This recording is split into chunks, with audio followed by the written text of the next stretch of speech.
शाम को 4 बजे से लेकर 7 बजे के बीच में शंकर और पार्वती के भ्रमण का समय रहता है। मेरे देवाधिदेव महादेव और माता पार्वती के भ्रमण का समय, भगवान शंकर पार्वती घूमने को निकले।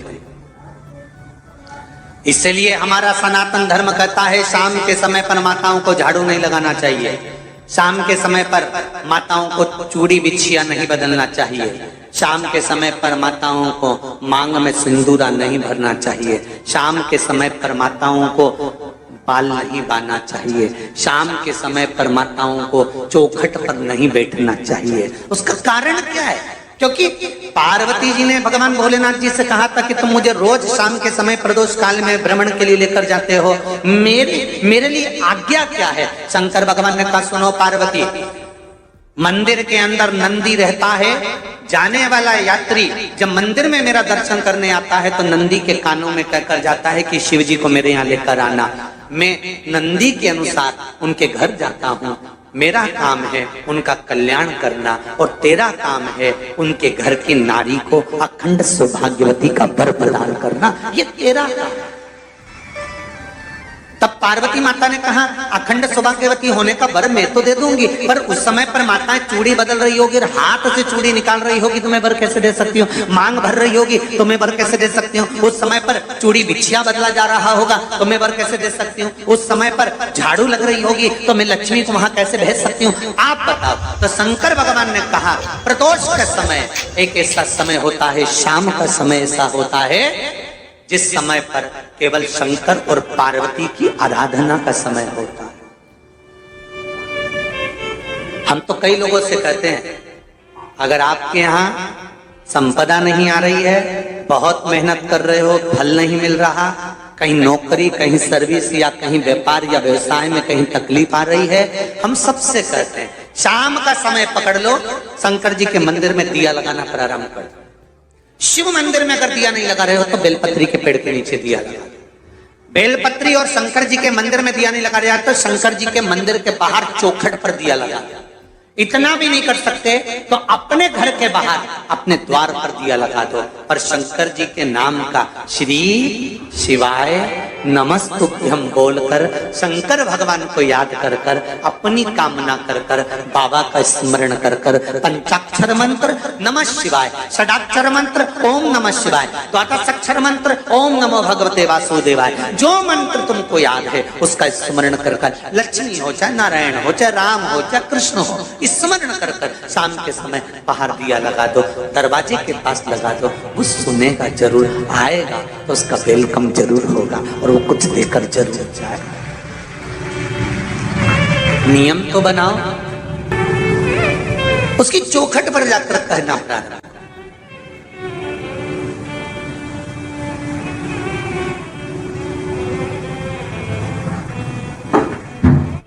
बृहस्पति महाराज ने कहा कि शाम का समय जो प्रदोष का समय होता है उस समय पर इंद्रदेव तुम शंकर जी की आराधना करो।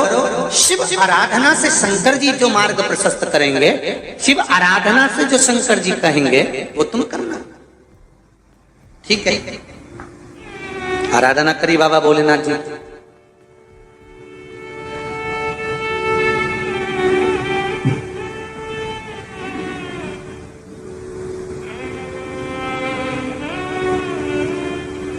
मालूम नहीं था इंद्रदेव को।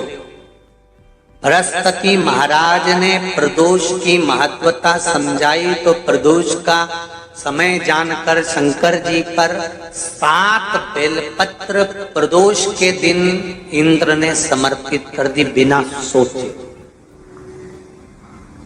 कितनी बेलपत्र? 7।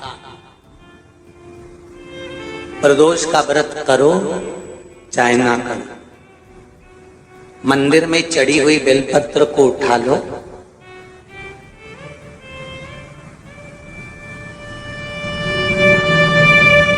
बेलपत्र का ब्रह्म कमल बना लो,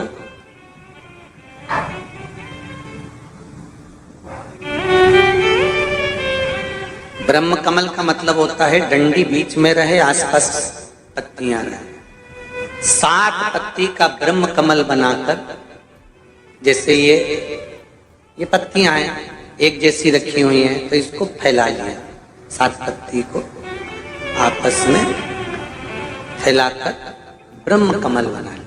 प्रदोष का व्रत करें ना करें, जरूरी नहीं है कि वृक्ष से ही पत्ती लेकर आओगे तो ही शंकर जी को चढ़ाओगे। शिव जी पे से चढ़ी हुई उठाकर धोकर ब्रह्म कमल बनाकर बाबा से विनय कर कर, हे प्रभु आज मैं इस काम के लिए जा रहा हूं, बाबा मेरा यह कार्य है, बोलकर श्री शिवाय नमस्तुभ्यम बोलकर शिवलिंग पर समर्पित कर दो। दिन भर के प्रदोष व्रत का फल बाबा एक बेलपत्री समर्पित करने पर ही प्रदान कर देता है। शिव है। प्रदोष व्रत कर रहे हो उससे बढ़कर कोई प्रसन्नता नहीं, पर नहीं कर रहे तो प्रदोष के दिन या 12 महीने शिवरात्रि आती है। कर्पूर गौरम करुणावतारम, आप स्वयं कपूर की भांति हैं महाराज। कपूर जानते हो? अरे बोलो तो चमके। आरती में कब जलाया जाता है? जब आरती पूरी हो जाती है। कपूर क्यों जलाया जाता है? बोलते जाओ। कपूर जलाना क्यों जरूरी है? आरती में, यज्ञ में, अनुष्ठान में कपूर की क्या महत्व है? कौन है ये कपूर? कपूर शंकर भगवान को कहा कर्पूर गौरम करुणावतार। आप कपूर की तरह श्वेत है, पर कपूर की तरह आप हैं, क्योंकि कपूर है क्या?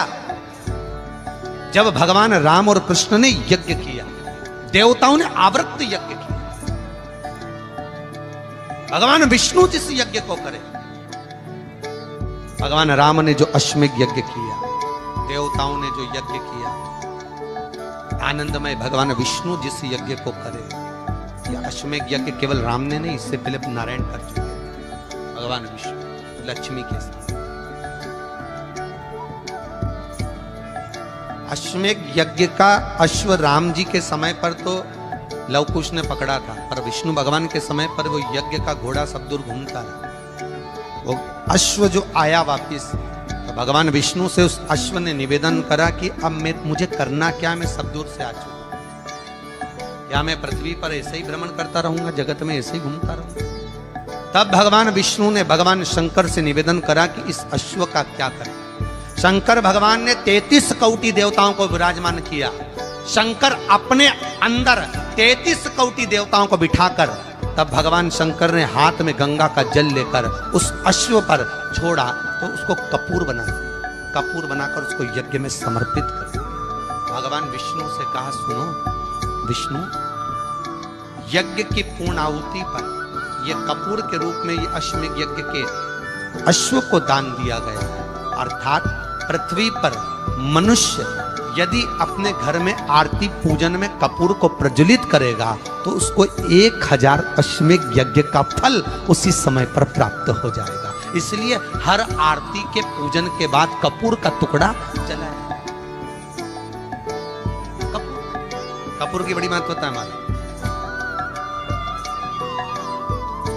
यदि घर में क्लेश मचा हुआ है, बहुत अशांति है, बहुत ज्यादा क्लेश है, बहुत ज्यादा क्लेश, तो कपूर के 4 टुकड़े कर लीजिए और 4 टुकड़े कर कर चारों दिशा में घर में रख दीजिए। कितना भी झगड़ा चल रहा होगा, कितना भी क्लेश मचा होगा, शांति हो जाएगी, अपने आप शांति हो जाएगी 5 या 7 मिनट के।